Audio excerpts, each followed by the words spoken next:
আসসালামু আলাইকুম।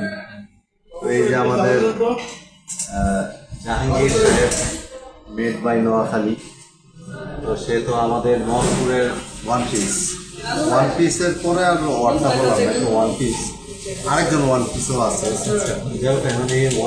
One piece কি পরে না খায়? ওয়ান না পিস পিনবে? পরেও খায়ও, দুইটাতেই আছে। আচ্ছা, এই ক্ষেত্রে আপনার অনুভূতিটা একটু বলেন তো দেখুন। আপনার অনুভূতি বলেন। এই ধন্যবাদ ব্যবসাটা কেমন আপনাদেরকে। লাগছে? আমাদের শ্রদ্ধাভাজন রনি ভাই আমার সম্বন্ধে যেটা বলছে 100% সত্যি। 100% সত্যি না, অথবা উনি আমার সম্বন্ধে যেটা ক্রিয়েট করছেন এটা ভুল আর কি। আসলে আমার সম্বন্ধে উনি ভালোভাবে জানেন না, চিনেন না, এই জন্য উনি একটা ক্রিয়েট করছেন। পরবর্তীতে উনি এটা শুধরাই নেবেন ইনশাল্লাহ, আমি আশা করি। Thank you. আমি যতটুকু জানি এটাই হচ্ছে, বাংলায় বলতে পারতেছি না, গুডস, কঠিন গুডস।